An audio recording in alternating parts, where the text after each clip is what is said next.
Greetings and salutations, everyone. Welcome to our latest episode of Three Black Pratt Grads. I'm Kenneth Nelson. I'm here with my good friends Mark Skinner and Greg Cleghorn. We're all graduates of the Fine Art Photography program at Pratt Institute in Brooklyn, New York, USA. Nueva Today, York. yeah. Today we're doing another photographic word association because it was an idea. It was my turn to choose, and I was trying to figure out for a few days what to think about, and I couldn't come up with an idea. So I said, another word association. So the essence of a conversation today is to encapsulate the embodiment of a word into our own images, right? So forgive me while I read the script, and I won't be looking at camera, but take my word for it. Of course, the classic saying that an image is worth 1,000 words is well and good in a subjective sense. But when you get right down to it, the word or words that I think of when viewing an image are most likely not going to be the exact words you'll think of when viewing the same image. We bring all of our historical teachings, our philosophies, our faults, and impressions with us when we look at photographs. I also would like to point out that we by no means infer that today's word of association can be defined with any single image, right? So it's not just about the single image. It can't be defined with one single image, but we're going to try our best to do that. This word association practice seeks to strengthen our ability to formulate specific visuals to words after the fact. Because most of us don't put words to photographs as we take them. In essence, they're supposed to speak for themselves anyway. Uh, we can go further into that ambivalence of thought regarding whether images can speak 1,000 words or whether photographs need help in placing specific context to photographs, to photographers' photographs. Each photographer would have to consider the needs for words in their to their images as they see fit. All right. So Ah, good Lord, Nelson. Holy what? moly. Yeah. What? You got to get into the photographic academics. You got to teach some classes and really screw up some young photographic minds. Good Lord, what the hell was that? Oh, Okay. okay. I'm So sorry. with Ugh. that, with that, and in honor of Black History Month, I chose the word blackness. The Uh, blackness. Really? right, blackness. Hey, you Uh, changed the word. I did not. That's the word. Is it? That's the word we discussed. Damn it. That, that is in English, is it not? Right. Okay. So we as we discussed a couple of days ago, it can be within the cultural sense, or it can be in the literal sense. Oh, sure. Okay. Okay. Okay. So with that blackness, I chose one image that I feel represents blackness, and this is the image that I chose to represent the word blackness. Keep on the blackness. Right. And so when I think of blackness, I think of culture. And when I think of culture, I think of a shared background between more than one by two or more people. Right. Because I was thinking earlier today, I was like, can a single person have a culture? Right. And I couldn't really wrap that around my head. So I couldn't come up with an idea as to that being having an ability. Right. And so I had to even go back further a little bit to say that culture is a human construct, right? So, absence of words, we wouldn't have that word to define us. We would just be, right? So, Okay. we use words in order to bring some sort of stability, I guess, for lack of a better word, or But, an but ability for us to communicate together. words are a construct too. Words are a human construct, Okay. right? All right. Okay. Right. You're not gonna. What you're saying is you're using one form of communication in order to describe another form of communication for those who aren't quite seeing the same thing. The words tend to be in a specific language the agreed upon uh, transactional communication tool. Yeah, yeah. So, Right. But a behavior is more of a cultural symbol than.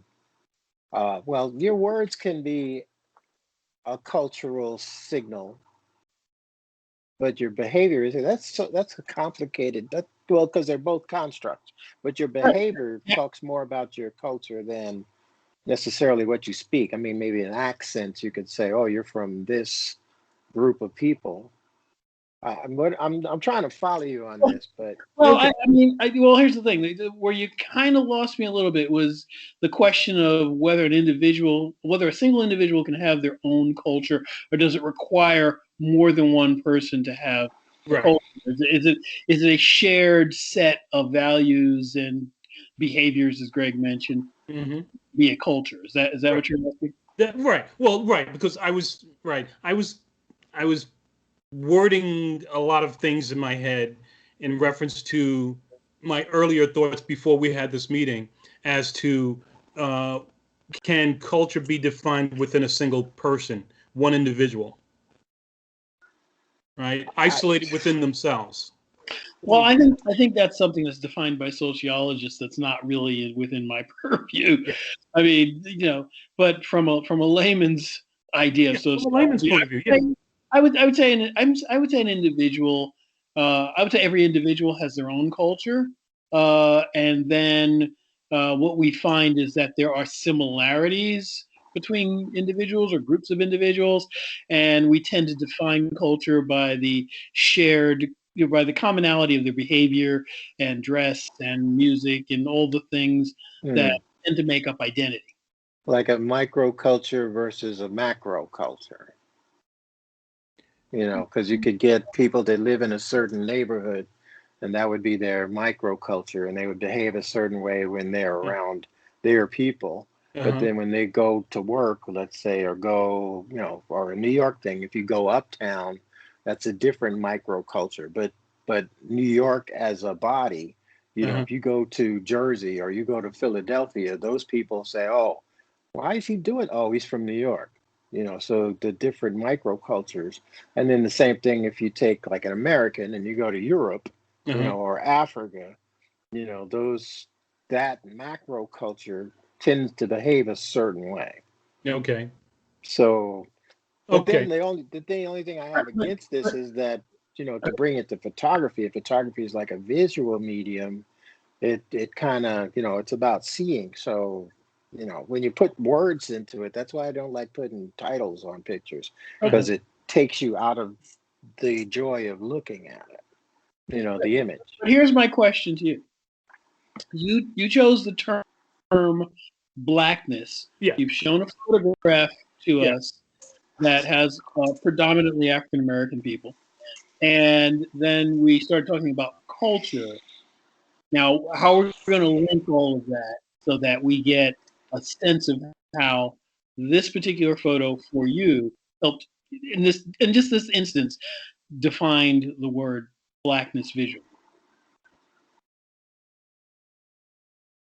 Okay. I'm sorry. Rephrase that again. Well, you use the visual Yes, I did. to, to illustrate the term blackness. Now, Yes. obviously, there are a lot of African American people here, Yes. but we immediately started talking about culture. Yeah. Can you go into a little bit more about how this particular photo defines the word that you've chosen, blackness, rather than the culture, unless you're going to link the two?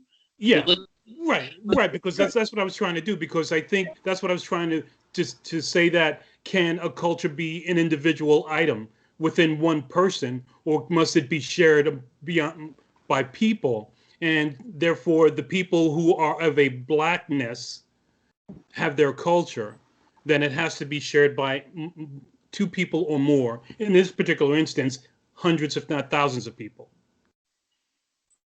Well, I think in some ways these days blackness is really defined by how other people treat people who identify as black. It's not so much here in the United States. We are a monolithic group that tend to have identical experiences from state to state, or very similar experiences from state to state. We have experiences that are probably more localized than generic. But the one thing that does tend to bind us in that sense of blackness is how uh, non-African Americans tend to respond to our presence, our words, our music, our culture, our dress. dress, our appearance, anything, any aspect of our lives. Okay. Blackness. So our recognition of that becomes that sense of blackness, like driving while black. Yeah. You know? I mean, Yeah. Someone who was born and raised in Atlanta doesn't necessarily have the same values or the same taste in clothing or so. Not everything is the same as someone from New York or someone from Los Angeles or someone even from the Midwest. But at the end of the day, the idea that driving while black can be applied to anyone who happens to be black, who happens to be driving, at least within the United States, in any of the states. Yeah, I think experience can be so similar, but that's the uniformity of the idea of blackness. Yeah, yeah. I think even if we take it back further to just the southern migration north, which is where And just West. and west, right? So basically, right. We branched out. It branched out from a single source or a single place. If you want to say Virginia, if you want to say North Carolina, anywhere that they got off the boat, and they lived there, and then after a period of time moved out because they were able to, and they were free to move now. And this was way after they were free to move, so a little like technically free to move. And then in the what was it, the 30s or 40s, right, where the migration started to take place. Before Right. that, but there was a second migration. Yeah. Right, but that's a regional shift. Okay. Yeah, but it all coalesced from a single group of people in a small part of the country, coming on boats from a place overseas, and Africa. and well, yeah, and then coalescing into something when they got off the boat and started to assimilate. Whether you were from different parts of the same country, you started to assimilate and coalesce into something that homogenized into what then migrated out to different parts of the U.S. when the migration started to happen. And South and Northern South America and the Caribbean. If you're talking about the Middle Passage, I mean, basically there were stops along the route, and so and a moment of silence for all those that didn't make it, because they lost millions on the way over. Because that just is astounding. So yeah, the Middle Passage was not, something that just was easy to get through. A lot of people didn't make it. Right. So I guess, bringing it back to the image, I guess it's the term blackness encompasses a lot. I don't know if it's just one thing. What did it mean to you what made you pick this picture? Because it was I termed blackness to be a shared thing by more than just one individual, by two or more people.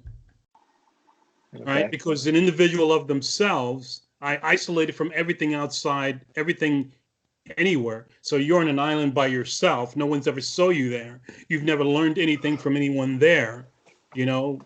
What are you and who are you and how you identify yourself, right? It's kind of, it's hard to do unless you're a sociologist who've been educated in that, but you're not. So if you originated there, the concepts and things of a societal structure are absent.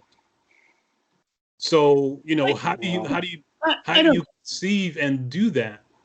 I don't know. I think here in the United States, Black people who identify as African Americans, are first and foremost, we are American. And I think sometimes the fact that we are United States citizens kind of gets lost in the discussion because of the atrocities that we suffer, separately but similarly throughout the nation. Mm-hmm.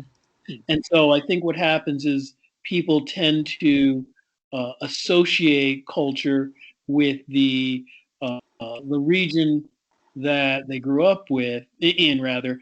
And if you've grown up in a Chicago or a New York City, there are going to be things that you feel are authentically Black that a lot of people in the South don't necessarily feel they're authentically Black, but they feel the same. Certain things about their lives are authentically Black that people in the North don't tend to feel are authentically Black. But there are enough things that we all share where we agree, you know, See, that all, that range falls within the scope of Blackness. Sorry about that, Greg. Go ahead. but also, no, don't be sorry. That's a good point, valid point. But like you said, just to go back, just a couple of rewind where you said what makes it uniquely American. Yeah, you got your citizenship. Yeah, we went from 3/5 of a person to just getting voters' rights. Just a generation ago. Within our lifetime. But the unifying thing, which we may have been trying to be different kind of Blackness, but the unifying thing is that we were all being lynched just because you were Black. Right. You were all being discriminated because you were Black. So then the people up north, the people in Chicago, they came south and said, okay, we're going to boycott. Okay, we're going to organize. We are going to do this as a people. Mhm. And then some things changed, some things didn't. But now, like you say, as all Americans, what is coming out, to thanks to that young lady who shot that, even that's sad too. Can't we all just get along? That one didn't unify the people. Mhm.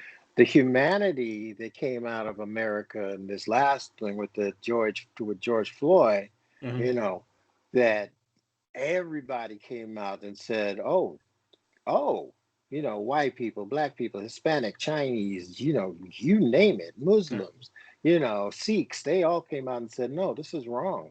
The Mhm. humanity of America came out then, and everybody was marching together, like in the civil rights, which is Yep. something that can't be, so not so much, not to negate Blackness, but I think there was a humanity that came out of so many people that it was major, you know.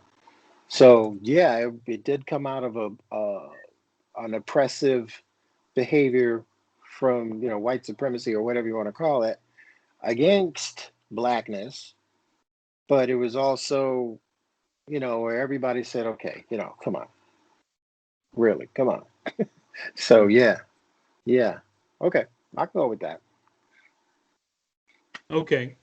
All right. So in order to keep this moving along, I'm going to complete my presentation and hand it over to Eeny, Meeny, Miny, Mark. Ah, that's Here you go, Mark. discriminatory because my name doesn't start with M. That's not Yeah, fair. yeah. So, Mark, this is the image you presented for the word association.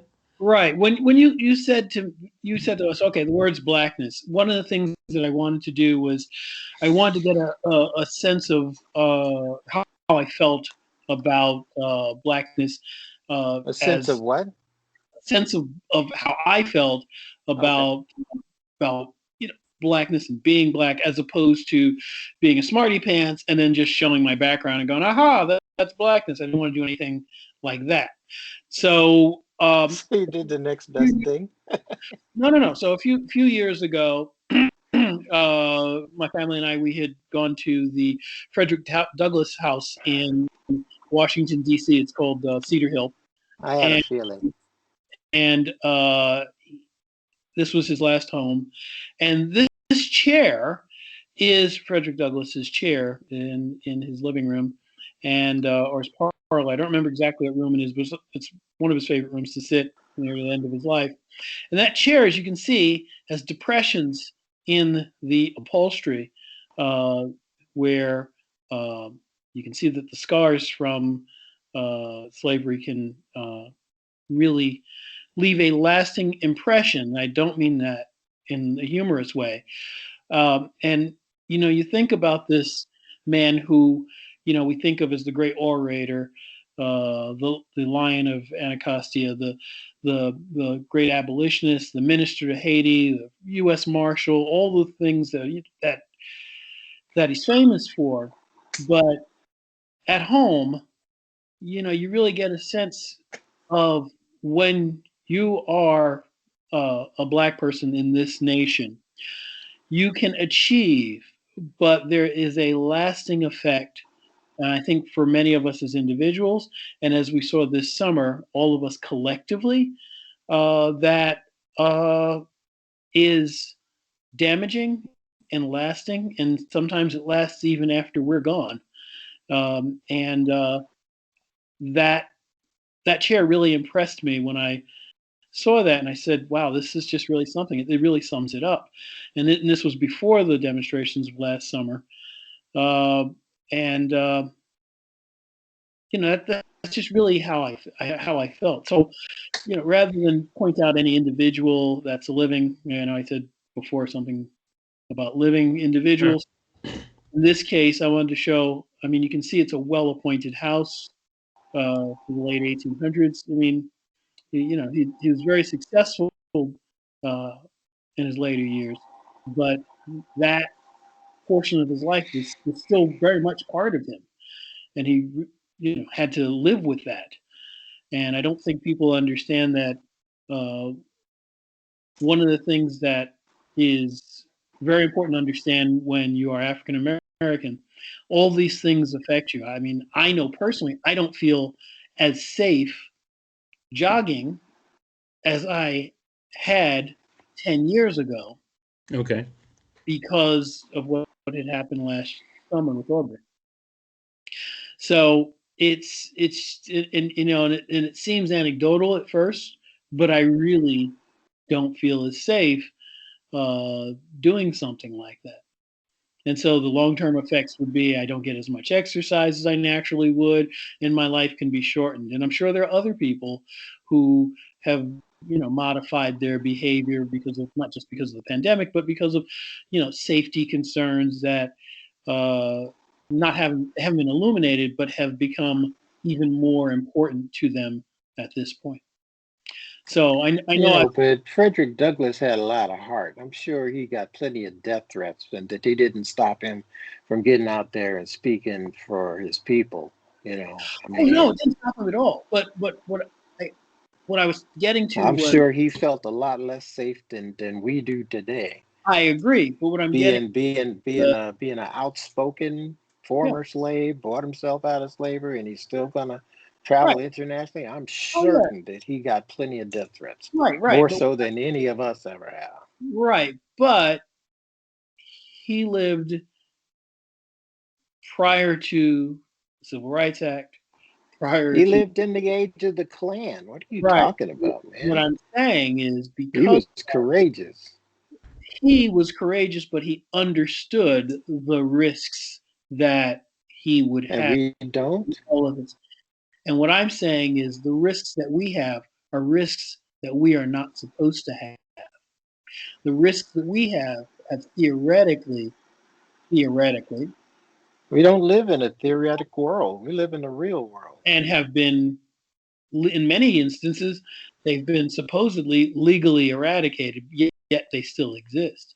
And that's my point. My point is that he understood what risks he was taking with his life, but we often don't understand the risk you're taking with your life when you're walking in a snowstorm and you get arrested because you're walking home from work. There's a young man just yesterday who was walking home from his job and he had no coat. And someone called the police on him. They said, "Oh, he seems like he's struggling." The police had followed him for 20 minutes. First, they asked him how he was doing. He said, "No, I'm just walking home from work." And then they arrested him, and he spent the night in jail. So that's a risk that he didn't think he was taking. He thought he was just walking home from work, and if anyone stopped him, he could explain that he worked that day, and that would be the end of it. The reality of blackness today, walking while black. Yeah, well, that's kind of my point. Is that the risks we take, we're not even aware of the risks we're taking anymore because the laws are supposed to protect us in a way that they're not always doing. And Yeah. I don't want to be the one to bring doom and gloom, but I just want to say that photograph But really while I'm at it, that go photograph ahead. really did remind me of the fact Uh, that you know a person who was able to escape bondage, Uh-huh. but ultimately he was not able to escape that collective response to his blackness that made his life difficult. I mean, he was able Yeah. to respond some of it. Yeah. I mean, all that trauma to your back, you'd never get over that. Right. And then so, and Wait, today, are you saying he had scars on his back that caused those depressions in the chair? Is that Yes. what yeah, you're saying? Yes. yeah, Yeah. So, I mean, that memory is seared into your brain, and the amount of stress, trauma, I don't know if anyone ever gets over that. I can't exactly. imagine everyone ever getting over it. And I would suspect that might be one of the reasons he had moved to Rochester at one point because it was right across the river from Canada. Okay. Which was another destination of the Underground Railroad. People just didn't go to New York or whatever. They kept going. They're like, okay, I think we can make it to Canada. And a lot of slaves took that Right, railroad all the way to Canada. There's a right, museum at the border. right. But I mean, what I was saying was that there is a continuum. I mean, as you had mentioned, Greg, certain things changed, and it transmutes a little bit, but it hasn't entirely gone away. I'm sure it will at some point, but we've gone further than we thought we would, and in some ways we've kind of regressed a little bit in the last 4 years, and Mhm. and maybe we'll go further ahead again, and maybe true equality, will be afforded to us all soon. Well, Yeah. this guy was talking on PBS the other day, and he said they call it the struggle continues because it's a life and death thing.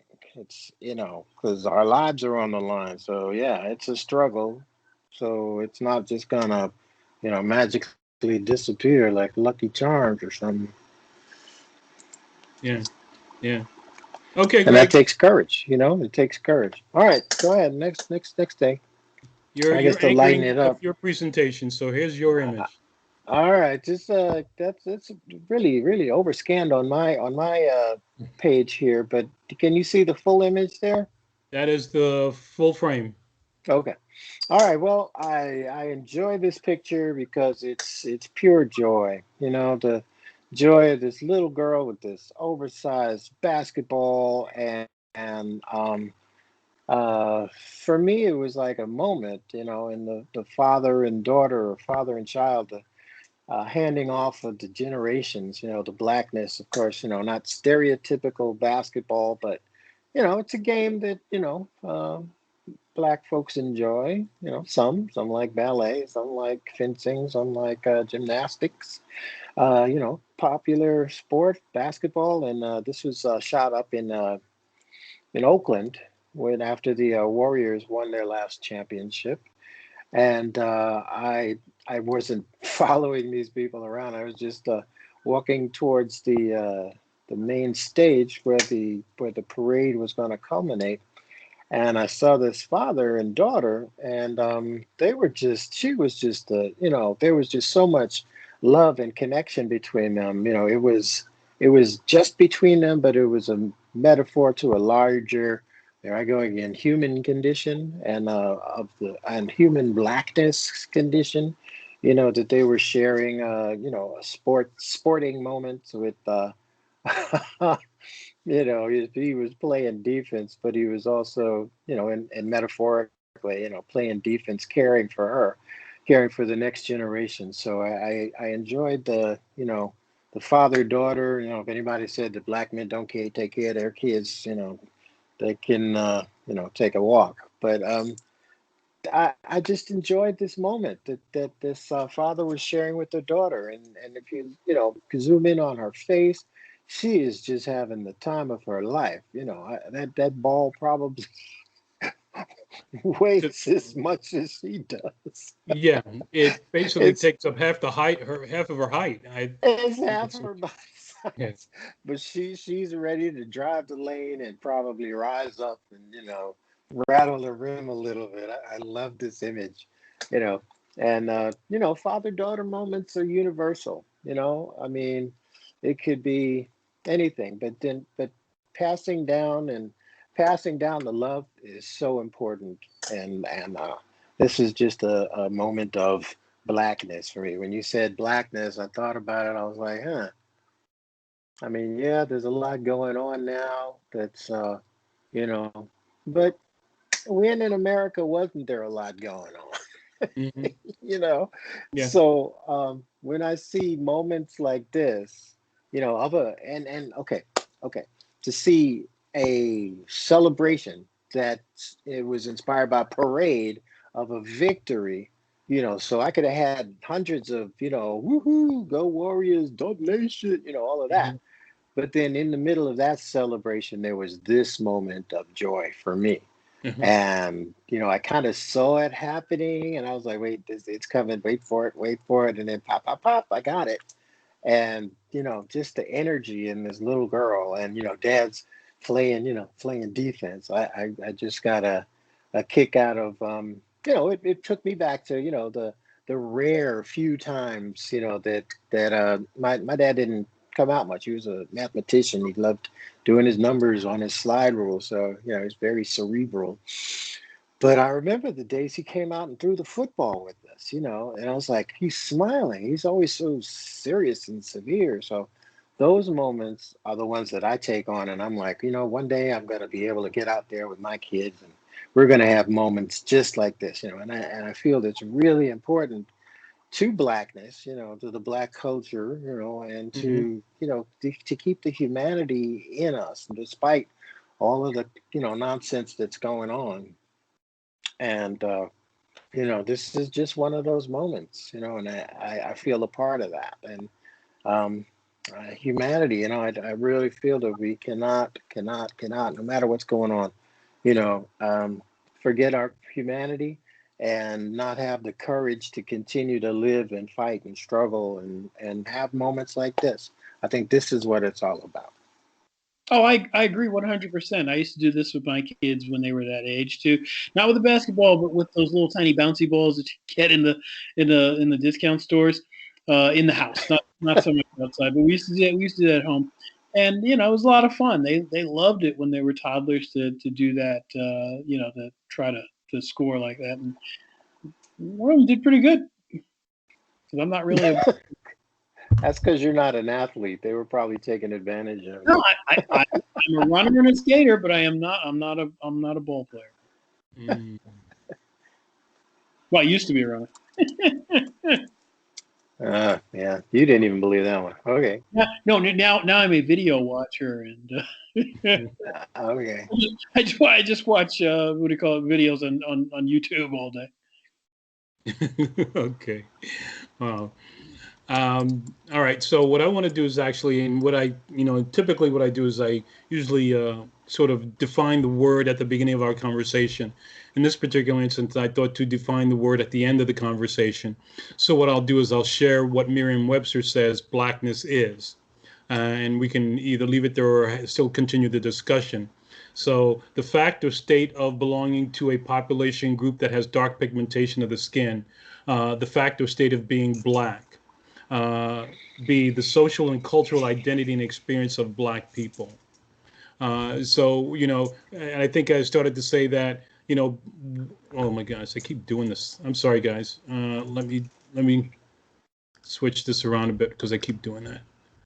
Okay, that's the word. Okay, now you can see the word. Okay, I apologize. Oh, good Lord. Is All that right, Wiki? and Oh, that was Miriam. Okay. Merriam-Webster. Yes. Okay. So, trying to define in the trying to encapsulate the the essence of the word into an image uh, is difficult without further explanation. So therefore, in and of itself, it cannot be defined by a single word. Well, well, that's go ahead. That's kind of speculative, but okay. Well, I guess I because mean, I'm it, always thinking about origins, right? And how things come about. And so that's what made me think of just the individual and what an individual, absent of all external stimulus, would do. Right? What? Say that again? Right. Okay. My description of being on an island, being born on an island by yourself. Yeah. Right. What would you do? You would survive. Would you create your own language? Right. Who would you talk to? The trees? Well, right. But that is the thought process that you think of. I mean, if Wilson! you were born on a deserted Wilson! island, so Ken, based on Well, your, you I were mean, shipwrecked on an island when you were 2. okay, so you've gotten past the nurturing to Yeah. get to walk and you can eat food. All right, With a couple of cases of Gerber baby food. right. No. I would And say, again, right, because in and of itself, it's very hard to conceive of that idea, but just taking you along for the ride with that concept and the ability, if someone were to survive, Well- grow into an adult. well, the question you also asked, would you clothe yourself? I mean, you know, what parts of what we considered civilized behavior would you adapt? Or would you adapt what we conceive of civilization at all, civilized society at all, because you wouldn't have any external stimuli. It will all be there on the island. Well, depending on what else is on the island, there's a good chance Right. you'd be killed by some other animal. Right, exactly. So if there were if there were animals on the island, but no humans, that would dictate a certain thing, right? If you Certain behavior. could, yeah, all right, because you would then either be on the food chain, higher or lower, and supposedly if you were hired, you'd survive. Then therefore, then you'd walk around and say, okay, yeah, I'm getting too far into this. Matter of fact, I think maybe I'm letting it go too far. I don't know. I don't want to get all YouTube on you, but what's definition 1? You have definition 2. Yeah, I think because the definition 1 had to do with the absence of color. Absence of color. But now what The kind absence of of light. I'm you sorry, mean the absence of light. cultural? The absence of light. Oh, okay. Blackness So being the black absence. being blackness as opposed to black the pigment. Right, exactly. So blackness, the first definition was the absence of light. Yeah, I had an instructor at Pratt that said, "Oh no, you're brown. Black is the absence of light." It's like, oh. But like I said in the beginning, I could be a smarty pants and say, "Oh yeah, that's blackness. There you go. That's my." But and that was my index finger. Okay. But you don't want to do that. I wanted to give respect to the way in which you meant that, and I'm presuming, but I guess correctly. I mean, I never told you I liked your image a lot, Ken. I never got a chance to tell you that because we kind of zipped right into mine. But I like your image a lot. In the lower right-hand corner, there is a woman who's sort of has her head bowed a little bit, and there's an extra shadow on her. And I thought that was very, very interesting. And when you were starting to talk about blackness, I thought you were going to sort of focus on the fact that in this time of mourning, you know, and the idea of sort of the blackness in terms of spiritual, as opposed to ethnic, that she kind of represents how everyone at the march was feeling, despite whatever their expressions are in that moment. And she represents the solemnity of that march, and so that's why I thought you were gonna kind of full well, let me give you context of this image. This image was taken back in 2007, so it has no relevance to what's happening today in terms of really okay. Yes, right. This is this was a day in Harlem. Okay. And it was at one of the Harlem Week things. And what's happening there is this is an actual line dance. Okay.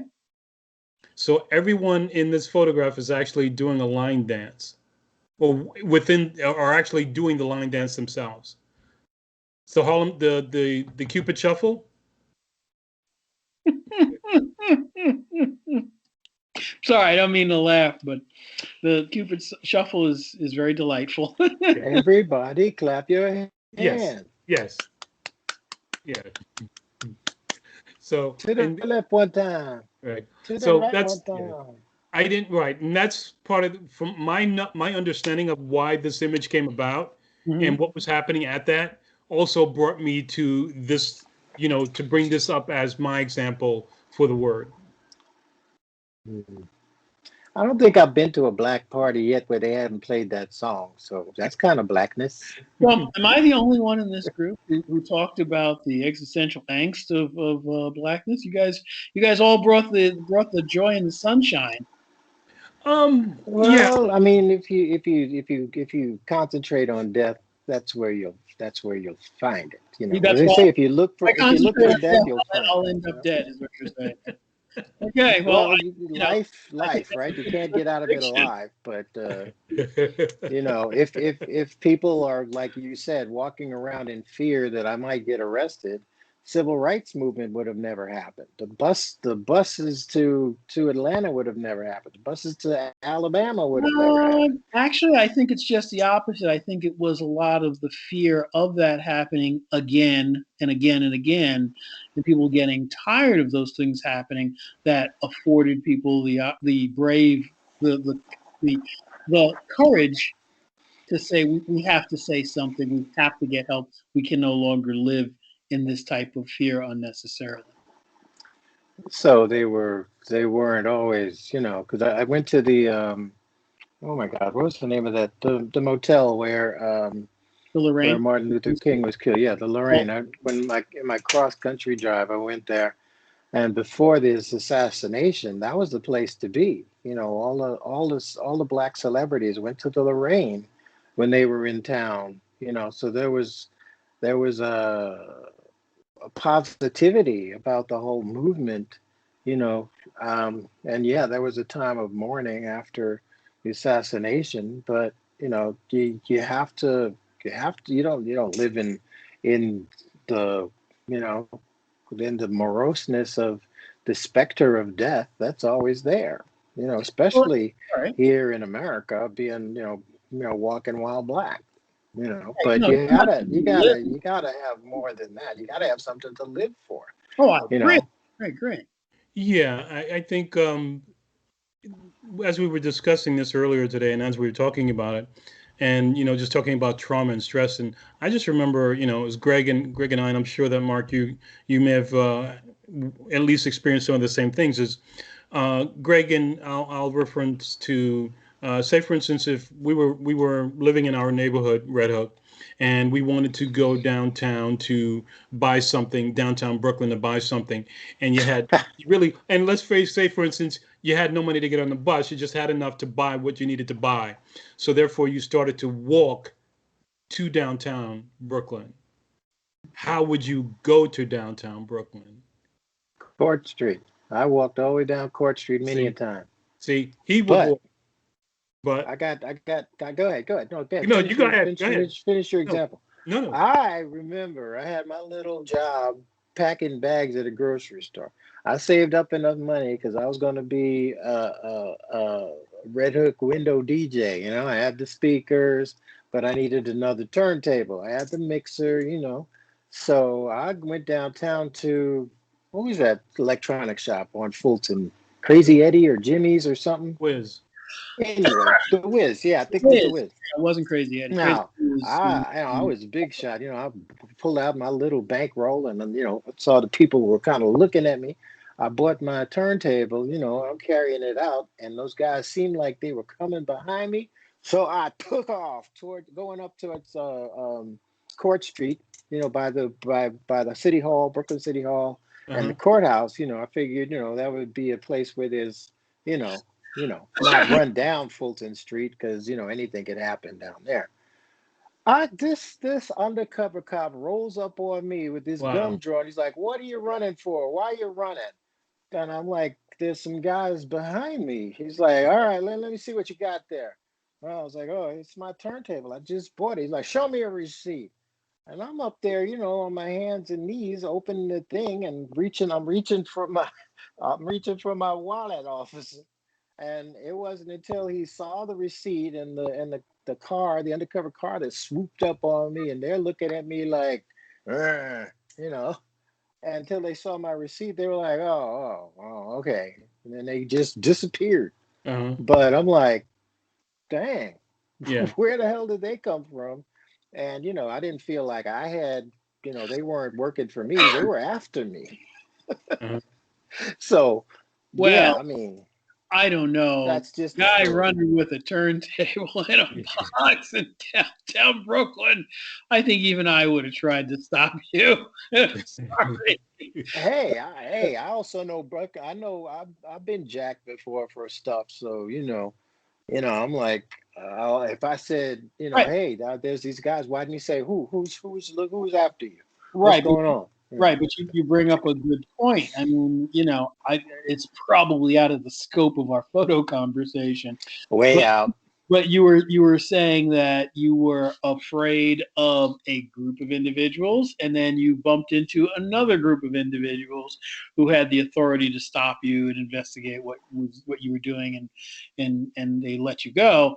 But the question then becomes, you know, would either of those groups been after you, or would both of them been after you if you were not black? And like I said, this is out of the scope of our little photo conversation. But Yeah, I don't know, but I didn't feel comfortable being watched with all that money that I had. It Yeah. wasn't that much, but Right. it's Brooklyn. People will Yeah. jack you. yeah, And See? I'll Yeah. never forget my first Technics turntable. Man, It's very interesting that the fear within ourselves for whatever the environment that we grew up in, the environment made us that way. mm, You know, it's kind of weird because you were separated. And I was going on the point that we were living in an area which was separated by a group of people who didn't really like us that much, and for the pigment of our skin. And the fact is, if we ever went in that neighborhood, we were to face forward and keep moving. what Uh, neighborhood are you talking about? Court Street. Oh, well, not that I was like silly, Oracle. but I didn't. I mean, Mafia was like right on the other side of Hamilton Avenue. But yeah, that's You exactly what I'm know, talking. That did you whole go to strip, 142? Court and Smith from Did Hamilton did you go Avenue. to PS 142? Yeah, yep, Do you remember the bridge, the yes, walking bridge underneath the Hamilton Avenue? yep. There were fights on that bridge almost every day, from what I understand. Yeah, luckily I didn't run into anything like that. I don't remember seeing anything like that. Oh, But okay. Well, the I name, heard yeah, stories of a lot but of it a was, lot but it of was, race fights on one four, yeah, it coming was, back from 142. yeah, kind of interesting. It's hardcore Italian, but man, there was just so many things, and there are memories of people getting chased out of the neighborhood. Hmm. Yeah. Yeah, Well, I would there was an arcade, and it was a mafia arcade. There was a big guy. I think his name was Louis, and I used to say, "Hey, Big Louis," I make a kind of a joke about it. And he never really messed with me. I uh-huh, was just a kid with a pocket full of quarters. uh-huh. And I don't know. As long as you left the quarters there in the Yeah. machine, Hey, nobody got hurt. hey, give to Caesar that which is Right. Caesar's. Right, and by no means to say that everyone of that culture had racist tendencies, but when you would get chased out of the neighborhood, a few times during your lifetime, you'd have to say this is a consistent pattern enough to dictate that, yeah, this place is not really in favor of you being anywhere in their realm, you know? Hmm. So when you went home and you looked up your list of qualities that attributed to your individual blackness, you chased out of someone else's neighborhood. Check. Yeah. Well, yeah. It's a pang that I have. I'm still living with, man. I So Hmm. That's kind of my point. Okay, all right. Let's. Although you guys brought some really uplifting photos, I'm really glad you did. I yeah, mean, yeah. Right. And that right because and I I wasn't going assumed to. I assumed that you brought one from the marches because you've been covering a lot of that. Yeah, I decided. Yeah, I'm. That's still in the editing phase, so there's a lot to go through with that. Well, the Mm. marches are real, the struggle is real, but to say that that's our whole existence, Yeah. I don't feel that, I mean, it's a transitory thing. It's important, Uh, absolutely important. And it's important to get involved and have your voice heard, and make changes. Like who is it? Oh my gosh, the Potter's House, Reverend. Um, he was saying, we have to make it leave the the realm of protest and start making it into the realm of policy, so we can yeah. make the changes, Yeah. for ourselves and for our TD children. Jakes said that. TD TD Jakes. Jakes, thank you. Yes, Yeah. Potter's House. Yeah. Yeah. So I mean, yeah, it's you can't really say it's a down thing because Frederick Douglass made a lot of positive changes, a lot, for his time, and doing what he could, he made a Oh, big definitely. difference. I mean, a former slave who had the president's ear, that's Well, formerly enslaved person. I mean, I'm not being funny, but not former slave. Formerly enslaved. what did I say? Former slave. Former enslaved person. You got it. Okay, Yeah. yeah, him. So that's, and everybody, since, they, even with, people putting crosses on your lawn and, dragging you out and, oh my God, Right, but Oklahoma and all that. But my right, exactly. But my point is up until that point, they saw themselves as probably Oklahomans, in that particular whatever that area, Greenville, and they felt that they were black, but they had a self-sustained community. but that wasn't, it was in New York, it was in New Jersey, it was in every state of the union. They would go on these things. They had later on they had a Nazi rally at Madison Square Garden. Yeah. It was not isolated. That there Nuts. would be riots and they'd go 10 black men killed. Soldiers coming back from the wars, World War One, they were Yeah. getting killed. Yeah. This is not isolated. No. But what I'm saying is the reaction of others to who we are is what is unifying in the idea of blackness. Because someone who, particularly before the internet, someone from one part of the country didn't necessarily relate to someone from some other part of the country. Quite often, they had little bits of animosity because they weren't from, they didn't understand how that person felt about Well, that's just human nature. White people were doing like that. Mexicans didn't like Cubans. right, Puerto Ricans don't like, Guadalajarans. That's a cultural thing, right, a human phenomenon. right. But what I'm saying is that the idea of blackness is the way we're talking about it now is really defined by the treatment we receive from others and the No, I don't unifying. agree with that. I I don't think. agree with that. Yeah. I don't. I don't agree with that. But go ahead. You're entitled Well, to your opinion. there's not, I understand why you don't agree with it, but I mean, I think more often than not, as more of us integrate, assimilate, and all of the rest of the things that go along with upward mobility and acceptance in society as individuals, I think it's going to be more determined If you're trying to get into white society, there are a lot of people that are successful black businessmen and women who have done it without climbing the white corporate ladder. No, I'm not talking about the white corporate ladder, but even those You're black talking about men, assimilation. What are you they talking still about? have to adhere to local and federal laws in terms of how their businesses are. Well, everybody does. Right, that's my point. We're first and foremost we're Americans, and then and the fact that we're African Americans or and our blackness, at least in this country, is defined by the commonality of what we are allowed to do, what we are not allowed to do, and how we are the points in which we are. Okay, so you're saying specifically to black people? Because there's, I mean, the whole. Go ahead, finish your point. I'm sorry. Go ahead.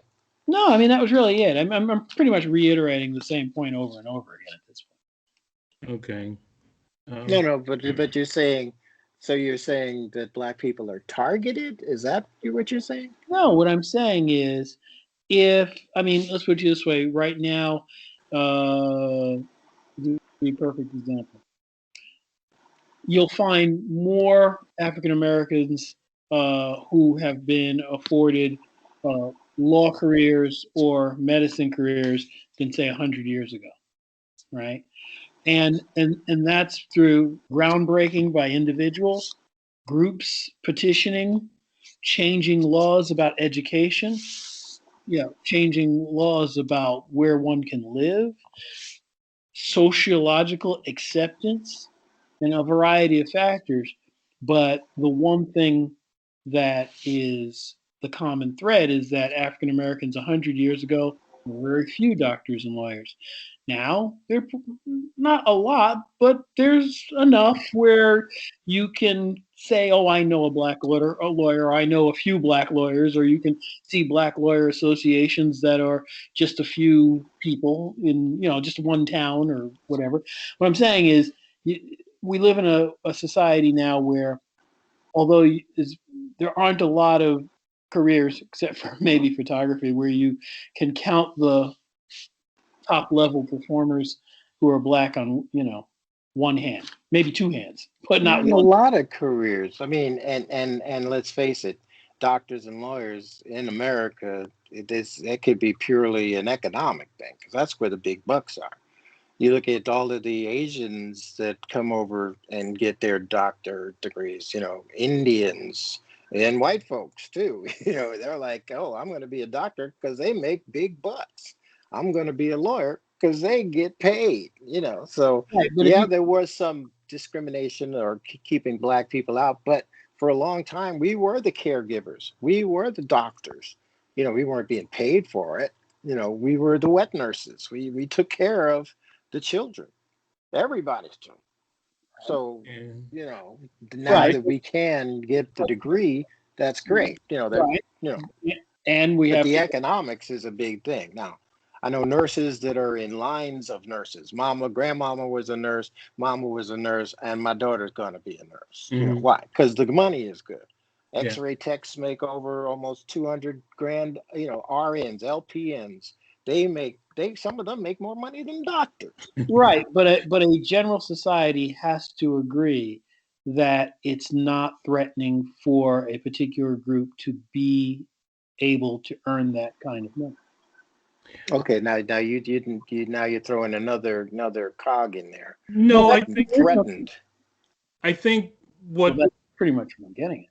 yeah, I think what and I'm again if I'm not getting it Uh, right, Mark, I think you're talking about the passage of time and the way the passage of times changes things automatically because that's what happens. People are not just static in one place, in one way of thinking.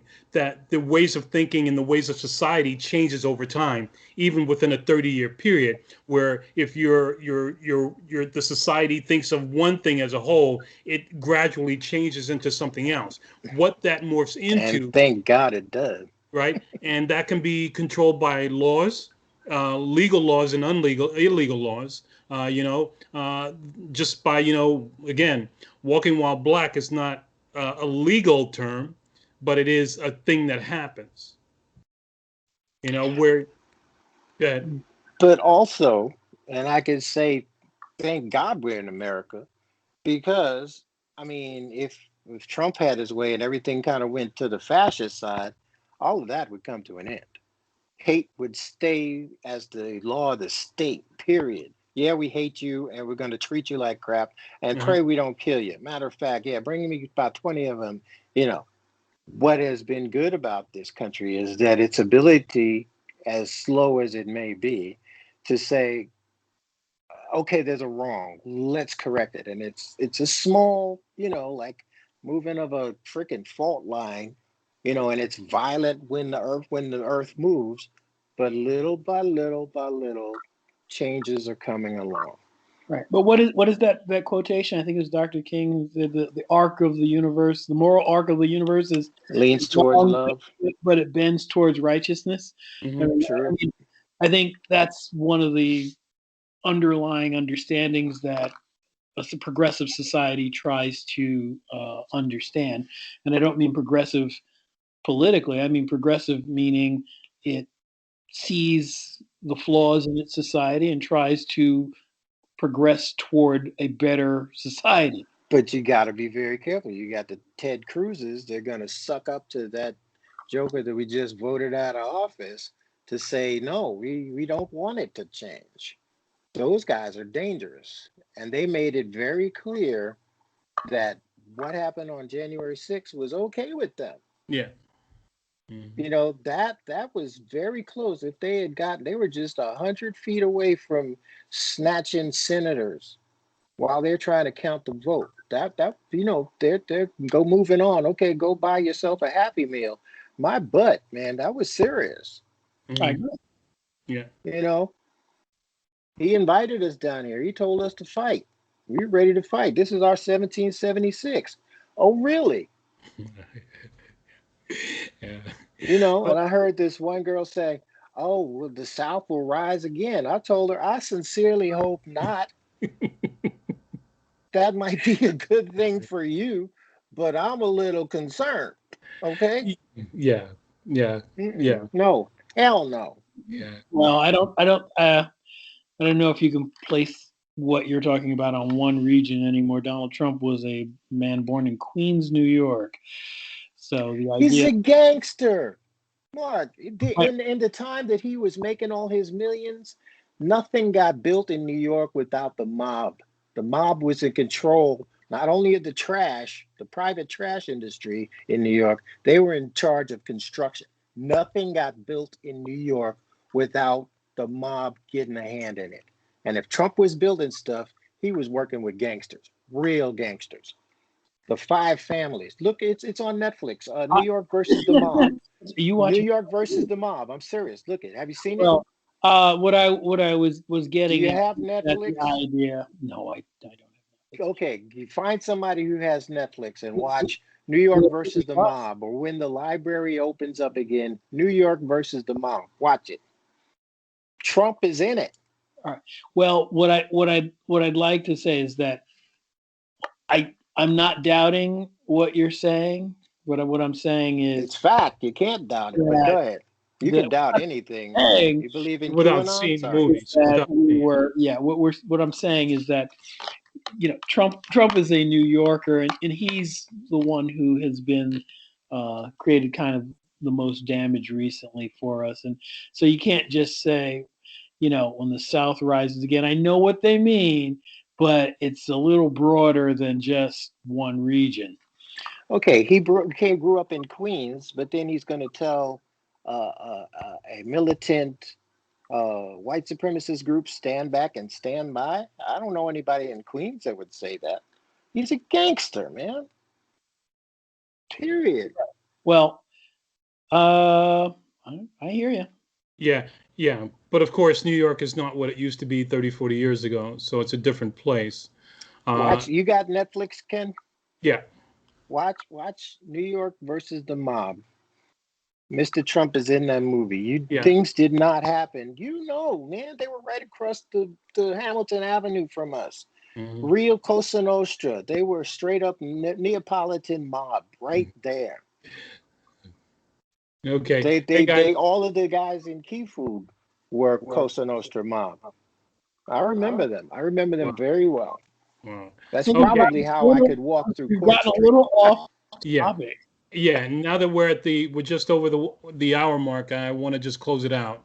You did it again, Nelson. Darn you. We're supposed to be doing photography and we're doing words again.